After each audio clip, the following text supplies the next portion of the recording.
Ok, on est toujours à Radio Arc-en-Ciel pour enregistrer donc notre deuxième émission, le son des associations. Notre thématique du jour, c'est l'alimentation du futur. Je suis donc avec Simon de Zéro Déchet, Caroline du Kardec, Stéphanie des Petites Cantines et Amandine de Copalim. Et donc voilà, en première partie, vous vous êtes présenté vous-même. Maintenant, je vous propose simplement de parler vraiment de vos associations. Donc, quelles sont voilà, votre association, son histoire, les missions, le public. Je ne sais pas si aussi vous avez peut-être une petite anecdote à nous raconter sur votre association et aussi s'il y a un moyen de vous contacter. Alors, je ne sais pas si vous avez envie qu'on garde le tour de table qu'on avait effectué ou peut-être de changer. Ou Stéphanie, vu que c'est toi qui arrives en dernier, peut-être que tu pourrais commencer pour cette fois. Oui.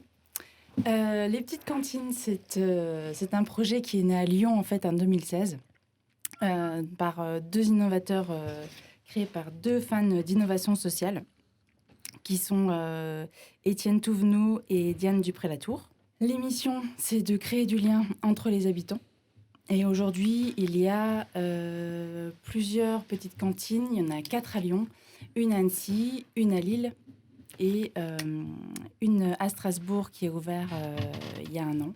Le public ciblé, en fait, tout le monde est le bienvenu aux petites cantines. Et on part du principe que chacun, tout le monde peut être créateur de liens à l'échelle de son quartier. On a ouvert notre local il y a maintenant un an, quartier Gare, et on est ravis de pouvoir accueillir nos convives tous les jours, du mardi au vendredi midi, ainsi que le vendredi soir et le dimanche midi, pour cuisiner ou pour partager le repas. Et vous pouvez nous joindre sur notre page Facebook, sur notre site internet, ou appeler nos maîtresses de maison qui seront ravies de discuter et de présenter le projet à tout le monde. Ok, super. Bah écoute, ça a l'air d'être cool, les petites cantines. Je propose peut-être à Amandine d'enchaîner, vu que je sais que Copalim, vous n'êtes pas très loin justement des petites cantines. Ouais. C'est presque une réunion de quartier, parce que nous, on habite à une rue. Donc, En effet, on est quartier-gare aussi. Donc Copalim, le principe, à l'image de tout un tas de coopératives alimentaires qui apparaissent en ce moment en France sur ce modèle. Je crois qu'il y en a une cinquantaine, si je ne dis pas de bêtises. C'est donc un système où il y a c'est un magasin alimentaire, mais pas que. Ça tient un rôle de petit supermarché. Et l'idée, c'est qu'on a le moins de salariés possible, puisque ce sont les adhérents qui effectuent eux-mêmes un certain nombre de tâches. Et ça permet de pouvoir avoir des prix, une marge très, très basse et des prix en conséquence plus bas, en tout cas ce qu'on recherche, que dans la grande distribution ou dans d'autres types de supermarchés.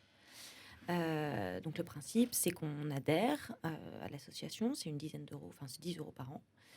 Et ensuite, on donne 3 heures de son temps chaque mois, enfin toutes les 4 semaines. Donc ça peut être pour de la vente, ça peut être pour la sélection des produits, ça peut être pour la réception des livraisons. On fait toutes les tâches en fait classiques d'un supermarché. Et ça peut aussi être des tâches qu'on ne voit pas. Donc là, il y a des ateliers, un atelier communication dont je fais partie. Il y a un atelier vrac qui gère la gestion du vrac. Il y a tout un tas de tâches visibles et invisibles que les bénévoles font en échange de l'accès du coup au magasin. Ça fonctionne comme ça. Ok, bah écoute, c'est super intéressant. Et ben donc, comme le disait Simon, étant donné que vous êtes quasiment du même quartier, peut-être que tu peux enchaîner vu que tu es quelques rues à côté.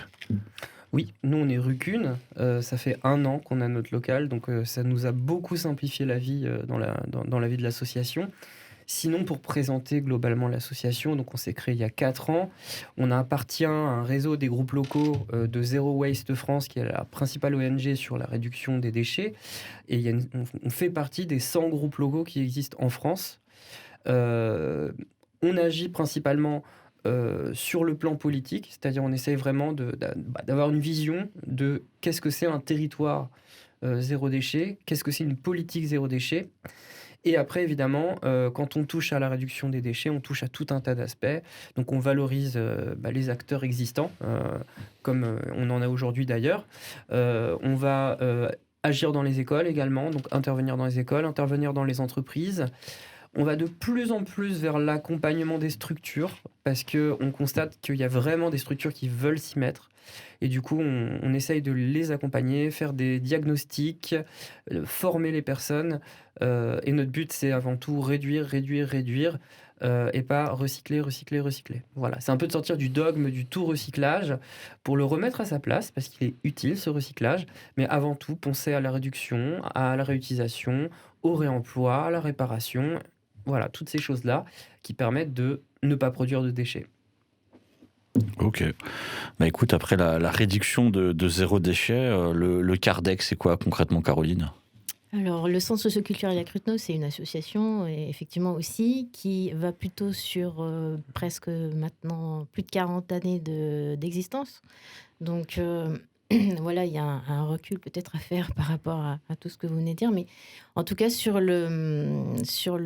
plutôt la thématique de l'alimentaire, c'est vrai que ça fait longtemps qu'on travaille dessus. Ça fait maintenant beaucoup plus de 10 ans qu'on travaille dessus. Et avec les différents contrats de projet qu'on a pu mettre en place. Et puis, il y a 10 ans, il y a des concrétisations assez fortes qui se sont faites, à savoir l'ouverture de la restauration au Kardec, qui a permis aux enfants de manger, alors végétarien, c'est pas forcément au liqueur végétarisme, mais c'était plus pour pouvoir commencer tout de suite à faire de l'alimentaire au jour le jour, avec des cuisiniers qui cuisinent chaque matin, et puis de travailler aussi avec des paysans qui travaillent alors soit en bio, soit dans ce respect du produit. Et au départ, c'était aussi une volonté, puisqu'on travaille avec les habitants du quartier, c'était une volonté de parents de dire nous, on veut sortir nos enfants de la cantine habituelle, et puis de leur proposer autre chose avec un temps qui soit aussi différent, peut-être un peu moins stressant, par exemple. Donc au départ, c'est vraiment des parents qui ont pris ça en charge. Alors du coup, ça a quand même pris un petit peu d'ampleur, tout ça, et du coup, ce sont les animateurs qui ont pris le relais, on va dire. Et puis aujourd'hui, c'est encore un gros travail qui se fait, une équipe cuisine qui s'est étoffée aussi, et puis des repas, c'était aussi pour savoir qu'est-ce qu'on a dans l'assiette finalement, puisque les enfants, il y a certains qui savaient pas à quoi pouvaient ressembler certains légumes, et puis nous, on s'est inquiété aussi de savoir de voir certains goûter dans les sacs des enfants le mercredi ou les vacances. On se disait, bon sang, pourquoi est-ce que les enfants mangent ça ? Nous, on voudrait leur proposer autre chose. Donc, il a fallu même nous-mêmes repenser les goûters à ce moment-là. Donc, l'alimentaire, pour nous, ça fait un sacré moment qu'on travaille dessus. Et on n'a pas... on continue, quoi. Alors, je vois Simon qui veut dire quelque chose. Non, très rapidement, parce que je rebondis maintenant là-dessus. Nous, un des premiers combats qu'on a eu concernait aussi l'alimentation, puisqu'on s'est mobilisé aussi avec des parents d'élèves pour supprimer les barquettes plastiques dans les cantines des écoles primaires et maternelles de Strasbourg. Et c'est vrai que ça rejoint, on en parlera plus tard, je pense, mais tous ces systèmes d'industrialisation, etc., qui nous ont poussés à ne plus cuisiner avec de la bonne alimentation.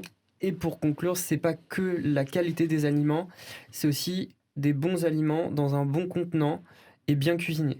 Ça suffit pas d'avoir du bio, etc. Si c'est mal cuisiné, si c'est cuisiné 3 jours avant, comme parfois ça arrive pour certains repas, on se retrouve avec un mauvais repas en fait, mais avec des bons produits. Ok, bah écoute, ta transition tombe bien, puisque justement on va enchaîner sur les actions de vos associations. Vous allez pouvoir nous parler plus en détail d'une action ou d'un événement qui arrive, mais évidemment tout ça ce sera après le jingle des Whipper Circus. Le son des assos. Le son des assos. Alors pour ceux qui nous écoutent, je pense que vous l'aviez compris, c'est le son des assos, la web radio de la Maison des associations de Strasbourg, avec ce jingle qui a été composé par l'association Whipper Circus, qui est donc une association membre de la Maison des associations. Je suis toujours avec Simon de Zéro Déchet, Caroline du Kardec, Stéphanie des Petites Cantines et Amandine de Copalim. Donc voilà, vous êtes... et on est toujours évidemment à Radio Arc-en-Ciel. Donc vous êtes présentés, vous avez présenté vos associations et maintenant je vous propose, si vous avez un événement ou une action dans votre association qui arrive, de la présenter. Si vous recherchez des personnes pour pouvoir vous aider, des besoins et autres, n'hésitez pas aussi à le dire à nos auditeurs. Alors, je ne sais pas, Simon, toi qui avait quelque chose à dire. Toujours. Je suis trop bavard. Oui, en fait, il y a bientôt, au mois de novembre, la semaine européenne de réduction des déchets. Et dans ce titre-là, alors c'est plus pour les gens s'ils veulent se déplacer ou voir en ligne. Il y aura 2 conférences. Une conférence avec Monsieur et Madame Recyclage le lundi 23 novembre à Schiltigheim, à la mairie, sur le thème justement du recyclage, avec les limites du recyclage. Ça fait beaucoup écho aussi à un livre qui a été écrit par Flore Berlingen sur recyclage, le grand enfumage. Le but, c'est un peu de savoir ce qui se passe derrière, en fait. Et on se rend compte que ce qui se passe derrière, il y a des choses bien, mais il y a aussi des choses où c'est pas très transparent, où parfois les déchets retournent en incinération ou des choses comme ça. Donc ça, c'est une première conférence. La deuxième, c'est une conférence sur le gaspillage, toutes les luttes contre le gaspillage et le féminisme, aliénation ou émancipation. Un vaste programme avec Madame Hajek, qui est chercheuse à l'Université de Strasbourg, sociologue, et également Colline Charpentier, qui a écrit un livre sur la charge mentale qui s'appelle « Ta pensée à ?» Donc voilà, ces 2 principaux événements. Et sinon, notre gros projet pour 2021, c'est l'accompagnement des clubs de sport sur la réduction des déchets. Voilà. Ok, écoute, un vaste programme. Et donc, on peut vous retrouver sur Facebook et sur votre site ? Instagram, Facebook, site internet. Pas Twitter.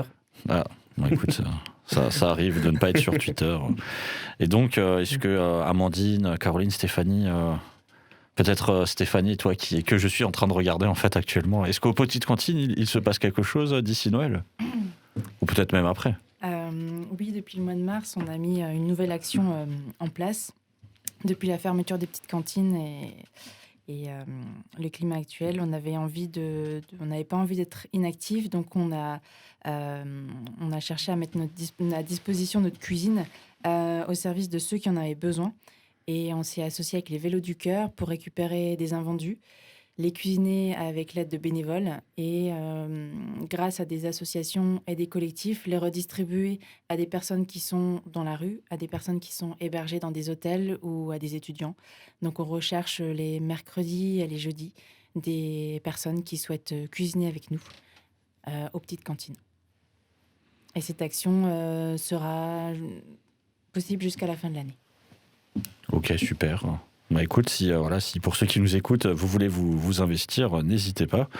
Caroline, Amandine, ça finit en in. Laquelle de vous deux veut commencer, Caroline ? Nous, il y a forcément notre fête de fin d'année qui, malheureusement, avec la crise sanitaire actuelle est un peu remise en question. Donc on ne sait pas trop comment on va l'interpréter. On va certainement réduire ce qu'on faisait avant, parce que c'était quand même une fête qui nous permettait d'inviter un petit peu tous les membres de l'association et puis de faire profiter aussi aux gens du quartier d'un moment festif autour d'un goûter auquel tout le monde pouvait participer. Maintenant, la version 2020 va certainement être raccourcie et va certainement être faite avec les enfants. On espère peut-être sur l'année prochaine, avec le carnaval en février ou la fête de la Cruteno en juin, continuer à montrer un peu ce qu'on fait sur le reste de l'année. Voilà, tout ça, ce sont un petit peu des points d'interrogation, des choses en suspens. On verra avec l'évolution des choses. Mais sinon, après, avec les enfants, il y a... on parlait de gaspillage tout à l'heure. On essaye aussi de travailler là-dessus. C'est vrai que c'est pas forcément évident. Et puis on a des collègues qui travaillent sur l'éveil culinaire et avec les enfants. Donc qu'est-ce qu'on fait avec les déchets? Avec des déchets végétaux, on peut refaire des choses. C'est ça qui est intéressant. Donc c'est un peu ce qui se fait actuellement avec les enfants au sein de l'association. Ok, super. Et donc, Amandine, toi qui finis en IN aussi, est-ce que... La caméra, elle est venue vers moi avant même de savoir que j'allais parler. C'est toi qui l'as dit. Oui, c'est magique. Donc pour ceux qui nous écoutent, malheureusement, vous ne le verrez pas, mais il y a une petite caméra au centre, comme ça, qui tourne. Et effectivement, j'ai d'autres pouvoirs magiques qui sont de pouvoir faire bouger les objets technologiques. Et donc, Amandine à Copalim, qui finit en IM aussi, que se passe-t-il? Nous, on a un événement en fait qui était pas prévu, mais qu'on a un peu organisé comme ça, au pied levé, samedi. Parce qu'en fait, il y a quelques semaines, il y a eu une explosion dans la rue. On ne sait pas vraiment bien encore ce que c'est, en tout cas moi non. Et ça a soufflé nos vitrines. Donc il y a immédiatement eu des panneaux en bois qui ont remplacé les vitrines et on a lancé un appel partout pour savoir si des gens étaient volontaires pour venir les décorer. Et en fait, c'était super. On a reçu une quantité d'offres incroyables. Donc on a organisé une fresque éphémère d'un côté. Donc toutes les semaines, il y a un nouvel artiste, un nouveau street artiste qui vient graffer, peindre le panneau. Et sur l'autre vitrine, on a eu l'idée de faire un événement participatif. Donc on a 2 adhérents qui sont aussi des artistes qui ont créé une espèce de fresque un peu de structure, modèle. Et donc samedi, on invite tous ceux qui le souhaitent à venir la compléter pour essayer de faire quelque chose d'un peu chouette tous ensemble. Donc c'est aussi l'occasion de venir nous voir, de voir où on est. Et puis d'une façon générale, on organise régulièrement des petites visites pour les gens qui sont curieux, qui sont intéressés, qui veulent voir à quoi ça ressemble et qui envisagent d'adhérer. Donc tout ça, c'est sur Facebook. On a tous nos événements sur Facebook. Donc pour ceux qui sont intéressés, vous pouvez aller vous renseigner et aller voir les prochaines dates des réunions. Mais en tout cas, en attendant, passez nous faire coucou samedi, on sera là pour peindre. Coucou. Alors, donc vous avez eu l'occasion de présenter vos événements et donc on va pouvoir passer à la grosse partie en fait de notre émission, puisque pour ceux qui ont assisté à la première en septembre, donc vous savez qu'il y a un moment débat. Que serait une émission de radio sans débat?